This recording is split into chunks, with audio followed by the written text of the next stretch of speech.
Hi, guys. So today, me and Sabrina are going to be talking a little bit about emotional alchemy and what that means. And so, this is Sabrina Monarch.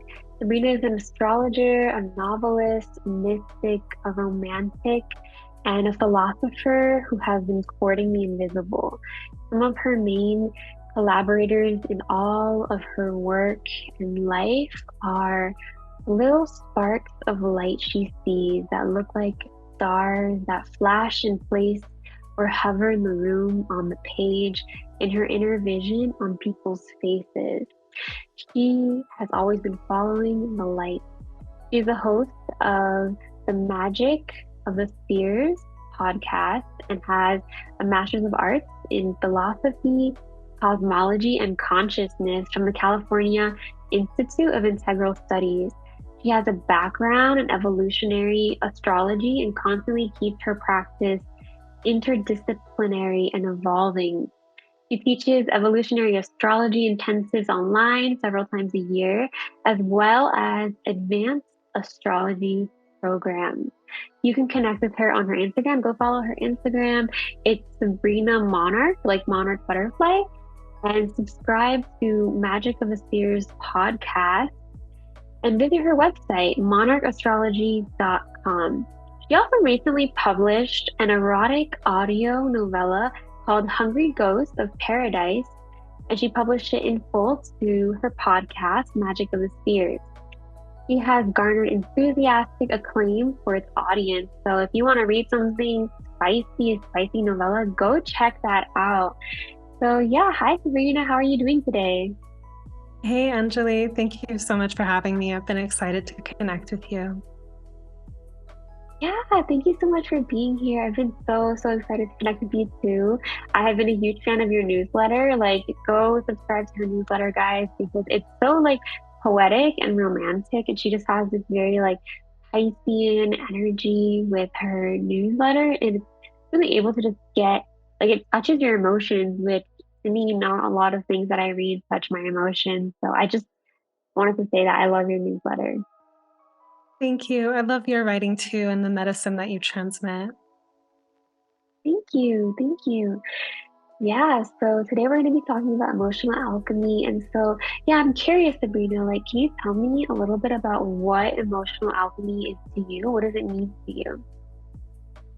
So, I think of emotional alchemy as the process of letting our emotional energy have a full process and actually create transformation so that we're not kind of looping in the same patterns or holding the same things. Emotions are meant to be moved and fully experienced. And it's when they loop over and over again, or they get stuck or lodge somewhere that we end up having trouble or like suffering, really. And so, emotional alchemy is about getting into the kind of like watery, illogical, lunar side of emotional life and allowing those emotions to move through things like there's so many different practices or techniques, and it could really be following those or like becoming more intuitive about it. Like it can be, acting out your emotions dramatically or doing some kind of like breath work or breath of fire or like making noise or vocalizing or singing, like um, things that don't have to necessarily make sense, but they do kind of follow the thread or they're on the pulse of the process and carry it forward. Wow, that is so powerful. I love that. I love how you like tie it in with like creative, it's like a way of creating energy externally to like transmute what is internal. So what's your favorite way of like alchemizing your emotions? One thing that I like to do is think about the storytelling or the narrative that I am creating in my life and dramatizing it. So if I'm like stuck Mhm. in something, like actually like playing out that energy in writing or in like a voice or like a character or in movement, so that it can move and like have the space, but then also move toward like, if I really personally like peak experience and feeling that kind of ecstasy. And so moving also toward like cultivating a romantic perception or allowing myself to move toward adventures. Like I've been traveling a lot this year, and that has actually been really huge for moving a ton of energy. Like all these like new places and experiences have actually like turned the soil in my inner being so much. Wow. How has traveling like affected your own process with emotional alchemy? So I first got I wanted to go visit my friend Rudy in England, and Mm. I just had the impulse, like, I need to hang out with him. We've been talking on the phone for years. And I was like, I'm going to Europe. I need to see Rudy. Like, that was kind of what started it. And I had the dates planned, but then I found out about a plant medicine retreat that was happening in Greece. And I didn't think I was going to do it. My friend told me about it. But then the signals started to come to me, the synchronicities, and I felt like invited by the plant. And when I decided, like, I felt the gravity of like, I'm going to go on this trip, it extended my Europe trip from like a 2 week thing to like a 50-day experience. Huh? And I was actually like really scared. Like, I felt like my whole body was like electric and I felt all this energy. And then I was also really scared of like my cat and losing my cat somehow, or like getting evicted. Like, I just had all these like super like root-based insecurities come up.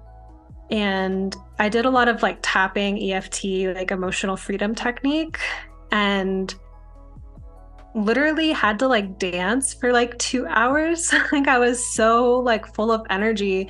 And I ended up having like one of the most transformative and magical summers of my life. Like, I had so much fun, but also like I had a lot of like stuff taken out of me from the plant medicine. Like, I felt like a whole like splinter kind of taken out of my heart. So I think the travel, the adventure was like enough of a like, oh, not to mention too, like I had all these weird like physical pains. And like even just before the trip started, I like sprained my ankle. And I literally started the trip like getting wheelchaired at the airport because I Oh couldn't my walk long distances. And so I had this interesting thing of like, I have a plan for this big summer adventure, but I can hardly walk at the beginning of it. And I was trying to deal with it at a physical level and like doing physical therapy kind of things. But eventually I just did this full on like inner shamanic like journey and found the part of me that was afraid of or resistant of the transformation that this whole trip and summer held. And I like had a full process moving that. And then I woke up the next morning, like just barely with the foot pain. Still had the like wheelchair experience to like not walk that far at the airport. But yeah, a couple days into the trip, I had a huge movement of that physical pain. It like left me, and I like was like flying for part of the summer. I was like, what was that? You know, like that was like emotional alchemy, or like, another operatic Moon Pluto experience, pretty much. Oh my gosh. Wow, that sounds so powerful. And I know you mentioned the plant medicine. Do you know what plant medicine it was? It was Wachuma, Oh, San awesome. Pedro. Awesome. I haven't heard of it. You also mentioned that like the energy like shifted from like one day to the next. And so like what do you think was at the core of that?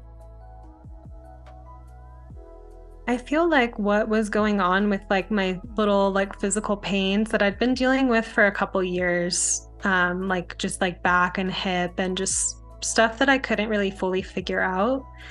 Um, I realized that I had adapted to the injuries, and I was like always trying to be really careful, and that like my movements, my embodiment had adapted, and I was just habitually kind of wrapped around those injuries. And even things like, travel as the trigger for all of this. I liked my bed. I liked my comforts. I didn't want to go on this whole big, but it finally called. And I was like, I have to confront my need for comfort, Moon and Taurus, and also like these injuries that I feel like, I haven't been able to get around. And so when I decided, pretty much like I was packing for the trip, I felt like my body was on fire, my legs hurt, like everything hurt. And I was like, I'm a skeleton incinerating into ashes. And that became this like mantra. And I like embodied that and did this whole experience around it. And in the morning, it cleared. And while I was on the trip, it took a little bit for the pain to go away. But I finally just like YouTube searched like stretches to help lower back pain. And I found a really simple ass stretch that I probably should have learned years ago.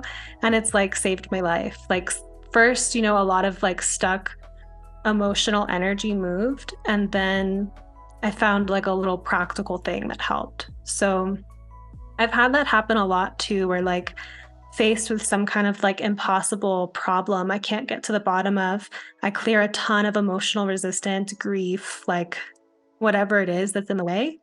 And then like a little practical solution comes up the next day. It seems like that could have worked all along, but I had to move a lot of the like resistance or stuckness first. Wow. And just to the point of emotional alchemy, sorry.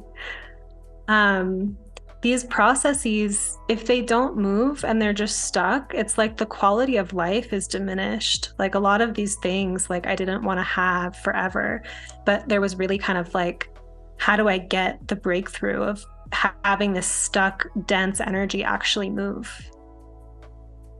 Wow. Oh my goodness. Yeah, that's really, really deep, and it's very profound that like you're able to process and think this way, right? You have a very beautiful mind, so I just love that because yeah, I think being able to go that deep within your own body and emotions is a skill and a gift. And yeah, so what's very interesting to me is also how you like mentioned like processing this like grief and this stuck energy, and like how is your way of processing unique? How's my way of processing what? Unique. Um, Like for example, do you like process through, I know you mentioned like dance and movement, like you dance for like 2 hours and then like you feel like the energy burning off. And you mentioned that like it felt like your body was on fire. And I know you also mentioned that like you like to like create through like your beautiful book, your art, the book you're writing. And so when you're processing like those emotions and that grief, like do you put it on paper? Do you move through it? Does it depend on the day? yeah, I think that in terms of the unique part, I think that I have like a deeper underlying belief that I'm allowed to go through these processes. I don't pathologize them. And like something that I share with my audience is like, when I was 21, I had this spiritual awakening and it was medicalized. And I got this diagnosis of being bipolar, and I didn't identify with it at all. But I do cycle. Like I do have like huge emotions on either end, but I didn't believe the story that I was out of control and I would just have these like rock bottom depressions and then become totally manic. What I found is that when I'm in a low place, there's medicine, there's something soulful happening there, and I have ways for moving there in that space. And I also found that peak experience and absolute Dionysian, like ecstasy and getting really high, is a place that I allow myself to go to. I love it, and it's healing. Like it's transformative to be that ecstatic. I simply learned how to hold it better, because when it first happened and I was like manic, I was completely unhinged, speaking without filter, making phone calls in the middle of the night. Like I just threw out all social convention essentially in this like complete ecstatic, like revolutionary internal state. And once I just like realized at a logical level that that's not sustainable or like not appropriate or whatever, I learned how to titrate my dose of that level of ecstasy and like hold it in my body without spilling out, and so no one talks about that. They just talk about it in this model of like it's a disease and you have to take medication for it.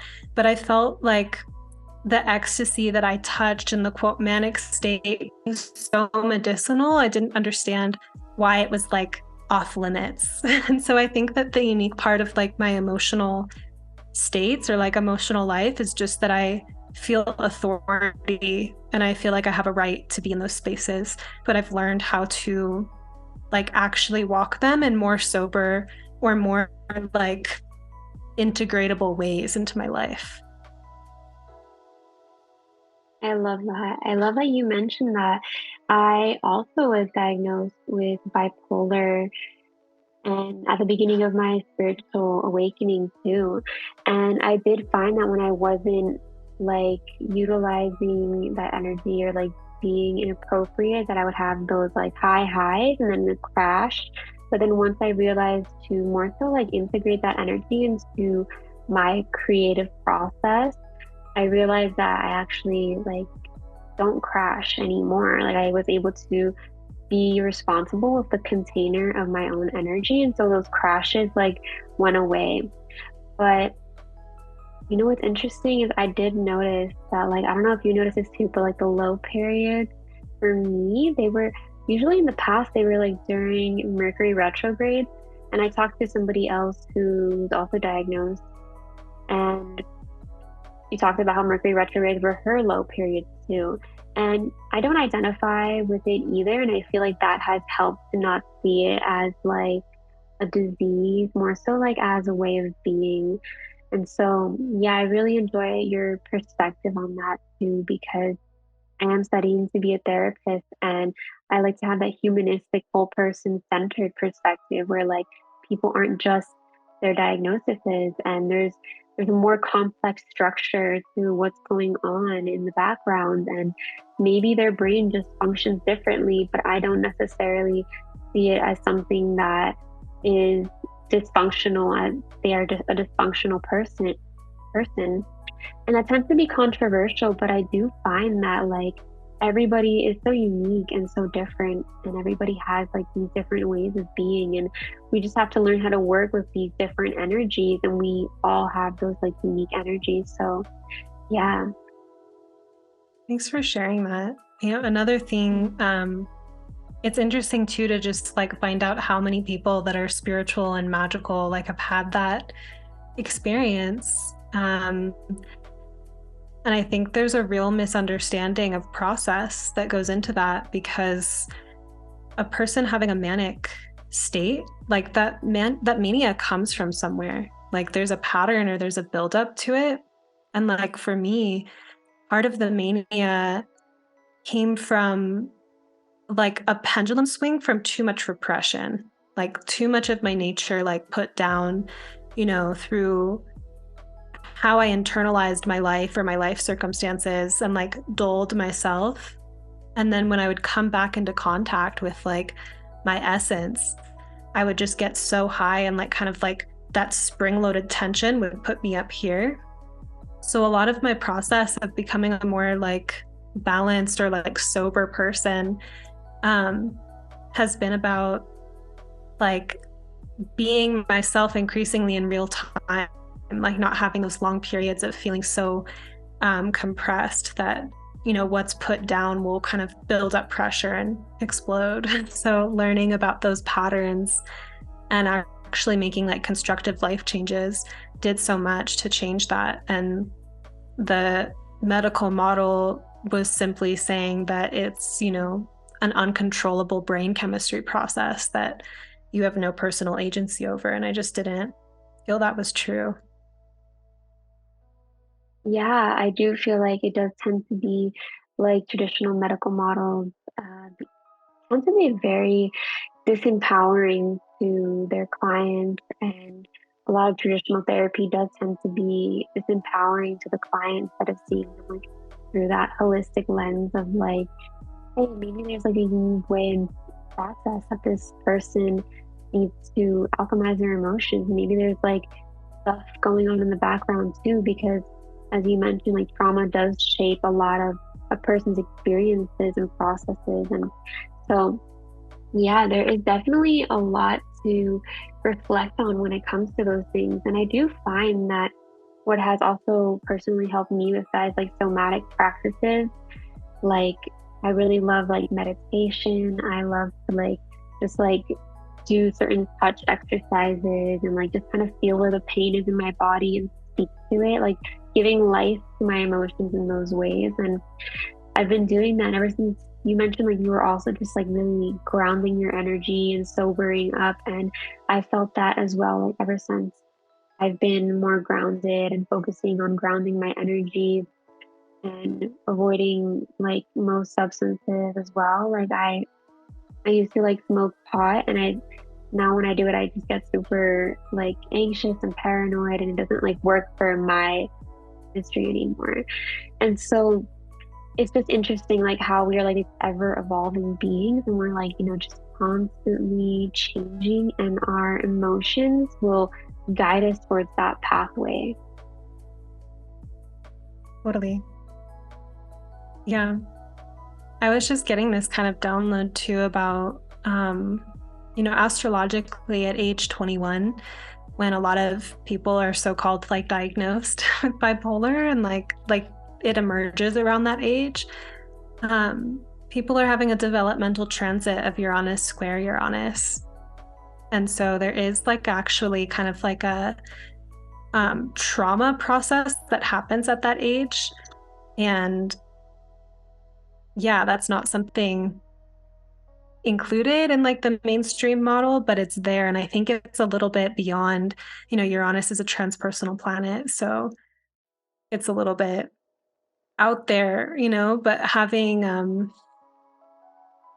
such a jolt of, because it sounds like what you've described too is like going through this process of having that energy or that raw energy, but learning how to work with it, learning how to channel it. And I think that at that juncture, like if we're going through a major emotional disturbance, like it really can be a breakthrough moment, or it can be a moment of like coming into a greater level of aliveness or personal power.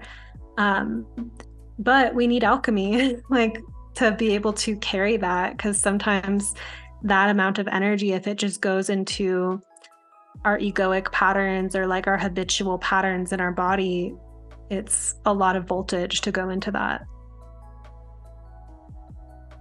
Yeah, definitely. It does take a lot of facing yourself and deconstructing like those patterns within yourself. And I in the beginning of my spiritual awakening, I definitely I didn't go to therapy. I actually like healed myself simply through journaling and writing. Huh? That's amazing. Yeah. Yeah, I healed myself through journaling, through writing. I just had like literally just having conversations with myself in my journals, like, why do I feel this way? Well, you feel this way because of this. And then like after I realized what's going on, then I was able to just calm myself down. And also at the same time, the alchemy through like the journaling really helped me to just have a grounded place for that self-discovery and for that energy to like go into. It was really interesting that I always do that throughout my life. Like, for example, I had this pattern of like chasing emotionally unavailable partners. And then like I sat with my inner child, like, why am I chasing these emotionally unavailable partners? And the answer was like, well, because your inner child like wants to save them. And then after that, not even a week later, I met like probably the first stable partner that like didn't have that running away kind of energy that I didn't feel like I needed to chase. So I really do love that process of like alchemy. And I think it's like unique to everybody, Yeah. and just how, yeah, I just love that story. You did something internally and it changed your external circumstances really quickly. I'm curious for you too, how you relate to like the moon and Sagittarius, like Pluto and Sagittarius side of it, like how that emotional alchemy shows up through that archetype of Sag. Yeah, so for me, it's in my eighth house, and so how that shows up for me is I think like I do sometimes tend to feel things very like intensely, and then I have had those patterns of like either repressing, specifically anger, either repressing it or just like okay, like scrolling on my phone to just like put it to the side. But then when I do that, it just like bottles up and then it like implodes. And so I've had to learn to like when I feel anger, specifically anger, like I had to like sit with myself and like, okay, let's take some time to journal about this and do some shadow work and like let's dig a little deeper, like what's going on here. And when I do that, I'm able to just like transmute it and alchemizing it, I think through awareness alone. And yeah, I do think like a lot of people with like Moon Pluto aspects, like it does tend to be very like intense where it's like you don't know how to deal with it, or sometimes it comes out of nowhere. It's like something you've been repressing and you don't even like realize that like you've been repressing it, but then that Plutonian energy is just like it blows up in your face one day. And so I do think we also do tend to feel things like very intimately and intensely. We also have this like I know it's just like this very like sexual energy about us, even if we don't feel that way. Like personally, I don't feel like that, but then we do tend to attract a lot of like that energy just like towards us. Like I noticed that a lot of people like project their sexual energy towards like Moon Pluto people, and also just the experiences we go through are like very like intense sometimes. Like oh my gosh, just like I don't know if it's just me, but I know that Moon Pluto people, from what I've read about their stories, is just like how there'll be some weird circumstances, like somebody mentioned like almost getting kidnapped, and like for me, it's been like like this guy almost pulling out a gun on me and my ex or something like that. Just like these weird kind of chaotic like Plutonian experiences. I know what you mean. And I think the Moon Pluto life is like an opera, basically. Like the drama is like so high. And Mm. part of that too, like in evolutionary astrology, it said that we evolved through the emotional body, and Pluto is that force of evolution, and the moon is the emotional body, right? So like Mm. there is like a something going on with that. And I'll say too, like I had a whole process growing up. I was exposed to like a lot of like crime show TV. I think it was popular. It was on like all the, prime time television, whatever, but my parents loved it. They watched like every crime show, and it was really toxic for me to get that much. Like it was such an overload of like these disgusting like stories of like torture basically, and just like abuse. And when I left home for college, I felt the cloud of that and like the fear, and I had to like detox it from my body. But I had this whole process too of um, examining where I had like prey embodiment, so that, and where that was like bringing in the predatory mirror. And that because I couldn't actually like control the existence of predatory energy in the world, like I'm powerless to do that. Essentially, I was like, the only power I have is like my own embodiment and how I exist in the world. And I started to go from feeling like there were these shadows of ghosts of that fear around me to seeing them disappear and moving into this space where I actually felt safe in the world and felt like well treated and like just like a human with other like humans basically. And I would notice also certain times in my life, like I was going through a really difficult like process when I was 24, and I felt like all the wolves came out. Like I was like not okay, and I didn't feel like I could fix that in my embodiment. And when I went out into the world, I felt like people were like, oh, she's like a wounded bird, like let me rescue her. But the people who wanted to rescue me had this like weird like these fangs, and I just felt like I had to make a decision at that point of like I need to go isolate and like heal and be very careful about who I'm spending time with right now, because I'm clearly emanating some kind of like vulnerable energy and it's not bringing in the best. I did attract some like actually like powerful, wonderful guides at that time too, but I had to bushwhack through like this weird, nefarious energy. So I think Moon Pluto, it's like Pluto is the side of nature that like, will eat you. Like if you're in a Mhm. jungle or something like that. And so I think the Moon Pluto person is really like learning how to be with those basic, like primordial energies in life. And that can be so Mhm. confrontational, like in one's life. And it can also be internally, like where we're like trying to grip onto something for basic security and enacting our own shadow potentials to try to feel good and get what we want and all of that. Mhm. So it's an intense lens to see the world through with Pluto for sure.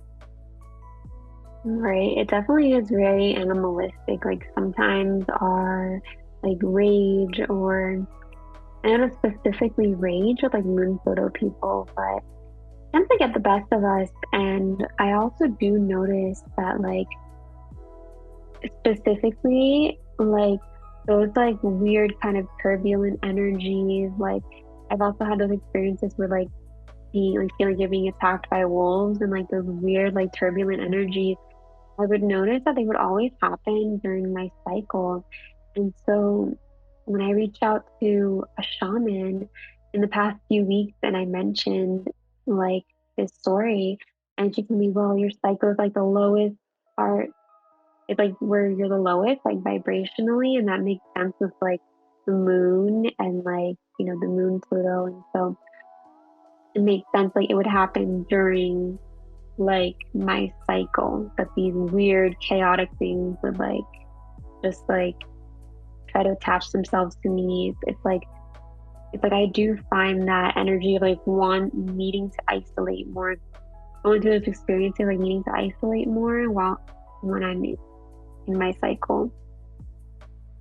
It's interesting, like this, what we're talking about with like this very primal or like animal side of life, because I think that part of the challenge with our emotional life, like as humans, is civilization, right, and culture, and the ways that we that does create a certain level of like civility or safety at times in certain situations. But there's also like a detachment that we get from like our inner animal in those states. And so I think of like, a person who's like being polite at dinner and using the silverware correctly, but they're boiling or seething on the inside. And that like, that's, an energy of like, there's something being repressed there. And if a person does that every day in various forms, they're developing a lot of stuck energy that's helping them adapt to a certain way of life. And so to be able to like actually be with the process of built up emotion or like whatever's coming through that is like really raw or really animal, and have a way to relate to it that is healthy, right? Or like moves the process forward. Um, I think the challenging part of that is maybe just like, where's the limit? Like how, because if a person feels rage, for example, that's fire and like that can burn or that could be violent, but it's also like just kept inside or like not dealt with has its own kind of like um corrosive energy. And so I think like to really be with our emotional life, I mean, for people that feel that intense for one reason or another, is really to be playing with fire, like these kind of basic elemental energies. Yeah. Yeah, it really does help to like play with fire and whatever the basic elements are, like of your emotions. Like if somebody is experiencing a lot of sadness in a period of depression, like I would definitely recommend like spiritual baths, like really seeing alchemizing that through water, connecting with the Mm. natural bodies of water can be really healing and have helped me through those periods. And I love how you mentioned fire because I actually find that my own like energy is like balanced and restored when I give offerings to my ancestors, like light a candle for them and give them like a glass of water or an offering. I always feel like they help me to like balance my own internal energies. And so something about Pluto is that I also correlate it with like this like unseen kind of aspect. Not like Neptunian, but it's like this like there's something behind like the unseen shadow. There's something behind that Plutonian energy. And Pluto rules the dead, and I do see that the dead can help us like with our own emotional alchemy processes. Interesting. Yeah, I mean, mentioning ancestors too. Mhm. Yeah. Yeah, I love working with those energies, and it's just really, really like powerful, to also like witness them within yourself. There is something I feel like in that too of not being like alone in one's process. For me, like Moon and Taurus, there is like a huge theme of like either self-reliance or like dismantling self-reliance, depending. But I've had experiences of like grieving on the earth directly, like by a river, like on a rock or something, and like feeling the land and having this thing come over me of like, wow, you were really holding a lot. Why were you holding so much of that? Like, there's actually like community, earth community, like, it's not just human community, but there's all kinds of community that can help like carry the burden or transmute it. And I think it's interesting the path of like learning that, because I've also had times in my life where I felt like I leaned too much on like say particular people, and I had to like learn how to like hold myself and not rely on anyone or anything else. And then suddenly the lesson changes and it's like, okay, but now it's not serving you or the rest of the ecosystem for you to hold that. And there's something that's very, I think, intuitive and cyclical about that. It's not like a hard and fast rule of like proper conduct. It's like what's the process that wants to happen and how can we facilitate that? I love that. I love that you have your earthly friends that help you with that, and like it just allows you to like transmute your own emotions. I do find that, connecting with nature helps us so much with like processing that and releasing a lot of it and just reminding us that we're not alone in this process. I I love that you mentioned that because sometimes I'll also like go over to like if I'm feeling ungrounded, I'll like go to a tree and like put my palm on the tree and ask the tree to ground me. And then in like 2 minutes, all of a sudden I feel like this grounded, embodied energy and more like myself. And I was like, thank you, tree, for neutralizing my energy, and I feel like the soil, the dirt, the ocean, all parts of the earth has that power to just neutralize like these the negative emotions that we're experiencing. I also do find that like trees and plants and natural bodies of water, they love our negative emotions. Like it's like trees specifically, like when we give them carbon dioxide and they give us oxygen. So we have like that symbiotic relationship. So they love like just soaking out our negative energy and like just neutralizing it. And it's so powerful to just like work with the earth in that way too. It's so magical. Like that really kind of brings to mind too the Moon Pluto connection with like witchcraft. And it's just like having that sensitivity to natural magic too. I feel like the moon is how we like receive sensation and emotion, and to be so subtly attuned of like I touch a tree and I have this different feeling that washes over me, or I take a bath with a particular herb and like I have this experience. Like that's a deep kind of conversation with reality and seeing that like that does transmute. There is something there about like um being freed from the limitations of our own process by that relationship with something other than us. Yes, I love that you mentioned that. Yes, being freed from that. Yeah, that is not there because that was like fire. No, when you were like sharing about your experience with trees and plants, it was reminding me of like, wow, I really want to like just get to know some more like herbal friends more. Like every time, I haven't personally studied herbalism, and I'll get advice from a friend or a practitioner about like a particular plant I should connect with, and it's so deep. And I just think like somehow I was getting this transmission of like, go explore that, even if I'm not studying it in like a total like guided way. It's as simple as like just dreaming and like praying about it and seeing like what plant I should connect with and like directly communing and like experimenting. Like it doesn't have to be so formal or official. Yeah, it's a very beautiful process for sure. And every herb like works differently in everybody's body. So that's something that I really just enjoy, like, also just like working with like every herb has a different chemistry to somebody's body. It's kind of like the chemistry with like smells and scents. Like you can put the scent of rose on your wrist and it's going to smell different than if you put it on your friend. It's always like going to react differently, which just shows us like the uniqueness of how every single individual is so unique and how our bodies and brains and the way we are is just so unique. Like how you can't box us in, like the medical field tries to box us into these like categories. And while they can be helpful to understanding a little bit more about ourselves, but really we already have that wisdom within of how we work and how we function if we just pay attention. True.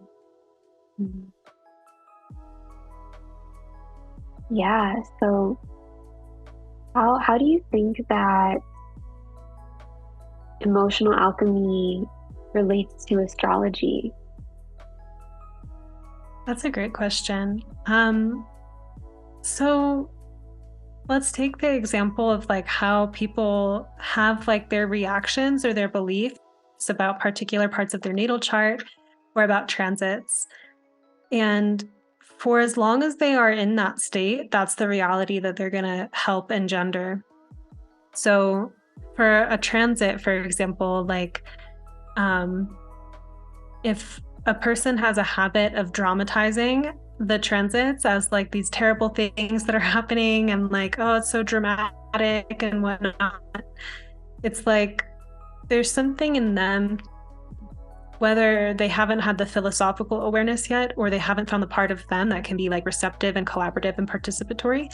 But like if the template or like the lens shifts to like this transit has this set of opportunities and challenges, and they allow that to move through them in a way that actually, instead of their ego being like, this transit's bad and I'm defending myself against it, where there's like a softening of like, I'm alive at this moment in time and this transit's happening. There's a something on schedule, right? Like there's a magic of this. There's some possibility. And to really open to that, right? They're hitting parts of our birth chart that we have relationships with, that we're living out. And if we have a lot of unprocessed issues around a particular part of our chart and a planet comes through to aspect it, it's just going to be in that kind of stew, right? And it might help the process, right? But we can also have the experience of like doing the inner work or the inner alchemy or inner transformation, and then seeing what happens when those parts of our lives that we've transformed, when the transits hit them and we get to experience, maybe a certain dose of challenge or like unexpected whatever, but often like a positive harvest or a celebration. And we can see it with the moon every 28 days too. Like the moon is going to be a huge temperature check on every single planet and house.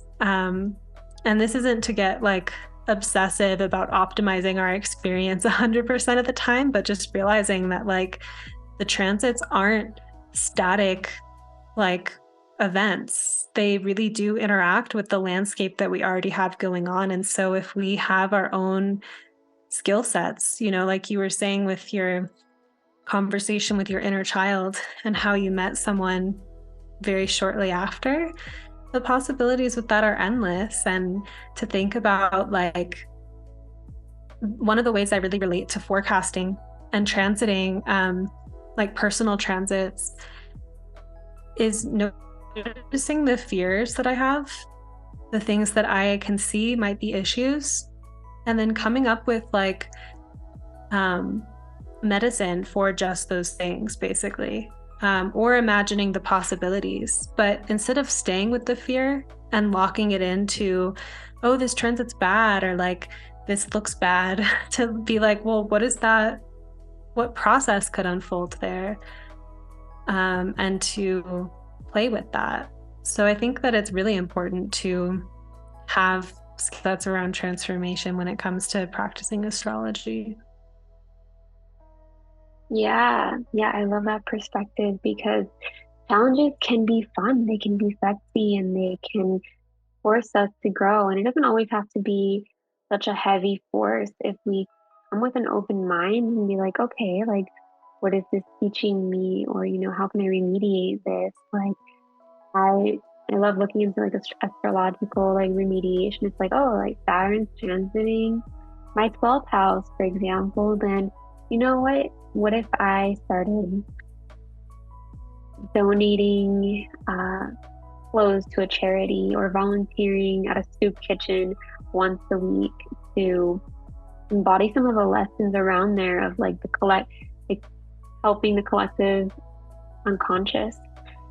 And for example, like if you have Mars in the 12th house or in the 8th house, like, hey, like, maybe donating blood a few times a year will also like remediate some of the more malefic aspects and also teach me like how to like give back in a way. And like, everything like requires like a sacrifice, or like everything in life has like a sacrifice. Like, if you want to like spend more time with a new friend you just met, then maybe you would have to sacrifice some time with your old best friend. Or, in any situation, you want to cook meals, you want to like cook meals, and that's sacrificing time. So everything has like that give and take kind of energy. And so, yeah, when we like look through it in a lens of like what would be like the polarity of this energy, like what is it teaching me, and also like what would be like the polarity of this energy so that I can integrate it and work together. And it's kind of like an infinity symbol where you're on this side, the malefic transit's on this side. So how can like we like come to a compromise, or like come meet in the middle and like integrate our energy so they're not so polarized. Right. I love that. And what you're pointing out too about just like the imperfection of the material world, right? That like we are on this plane of existence, that we come here with karma, like we're working things out. I think about this too of like, I kind of have this vision this time on the plant medicine with my backpack, and how like I had these, found out I needed a backpack when I was already in, a Greek island, and I couldn't find like, like a hefty one. It was just kind of like a threadbare backpack, and I needed a lot of water, and the water was breaking the backpack. And then I was like having to like hold my backpack in my hands, and I didn't have any free hands. And I was like balancing I was balancing my baggage basically. And just kind of showed me that every time like something happens in reality, that like the balance is like moved in a different direction, or like you were saying with time allocation, and you want to cook, but it takes time. And I think that there's this idea of like arrival or perfection of like, I think you sent this out in a mailing list too, about like the healing thing, about like wanting to be perfectly healed versus like, it's an ongoing process. And like, we don't just arrive at a place of like, I'm emotionally balanced now. It's like we keep getting new experiences that bring up new layers of self-discovery or opening or challenge. And I think actually accepting that's what's happening here on Earth makes it a lot easier, because we stop thinking that there's something wrong just because there's something wrong. It's like we're here to have experiences and learn. It's that simple, but also that infinitely complex, and the drama that ensues. Yeah. Yeah, it's so important to like not see the bad as like the challenges as something like out to get us and out to harm us, but more so as something that we can work with and like integrate and learn from, and something that can help us grow if we just kind of sit with it and talk to it instead of demonizing all the negative things that happen to us and not really like communing with our own shadows. Then like, then we tend to end up not understanding ourselves, not understanding how to work with the patterns of the universe and the patterns of our own life. And we also just kind of end up being more pessimistic in return, like when we don't like commune with our own shadows, then like it shows subconsciously. Right. I love, this Moon and Sag take on all of this, because you were saying earlier too that like sometimes it's just awareness, like it's the knowledge that transmutes something for you. It's like having the clarity and then things change. And that feels like such a beautiful example of like Moon and Sagittarius, emotional alchemy of like wisdom unlocked, the situation changes. Um, and then like for me with the Taurus moon, it is awareness too. I have that experience. It's in the third house, and sometimes it's also like in the body, the tactile experiences that start to move things. And yeah, like for people tuning into this to maybe think about what their moon, like the sign it's in, like how it's going to move energy based on that. Yeah, yeah, like what planet their sign is ruling, and like how to work with that energy, what part of the body it rules. Like I feel like every Virgo sun or moon I know always has like some gut issues, and that's something that's like some pattern in their lives. And so it's just interesting to see like how all of those patterns are like correlated with the stars, and we're just like reflections of the stars and of outer space in that way. Right. And it's so nice to like know one's chart in that way. It's so mystical, but it's also like really life changing to have that knowledge and to be able to apply it and see what happens. Yeah, yeah, it's so, so beautiful. Yeah, so this was Sabrina Monarch, and you just heard like this beautiful conversation. Like, thank you so much for being here and coming here. Like, your energy is just so like enchanting, alluring, poetic, mysterious. So yeah, thank you so much. Thank you. I really enjoyed talking with you, and I got so many inspirations about connecting more with life through the plants. And I really feel like you also have this magical, alluring, like enchanted energy, also. And I love the way that you take in your experiences and weave them into these beautiful ideas and wisdom that you share. Oh, thank you. Thank you. It was so lovely to talk with you today. And yeah, like definitely like I'm looking forward to hearing more of your takes on evolutionary astrology and more of your wisdoms on evolutionary astrology. And like I do feel like a lot of your wisdom comes from within. So I just love to like see how you yourself weave that and integrate that with the planets. Thank you. Yeah. All right.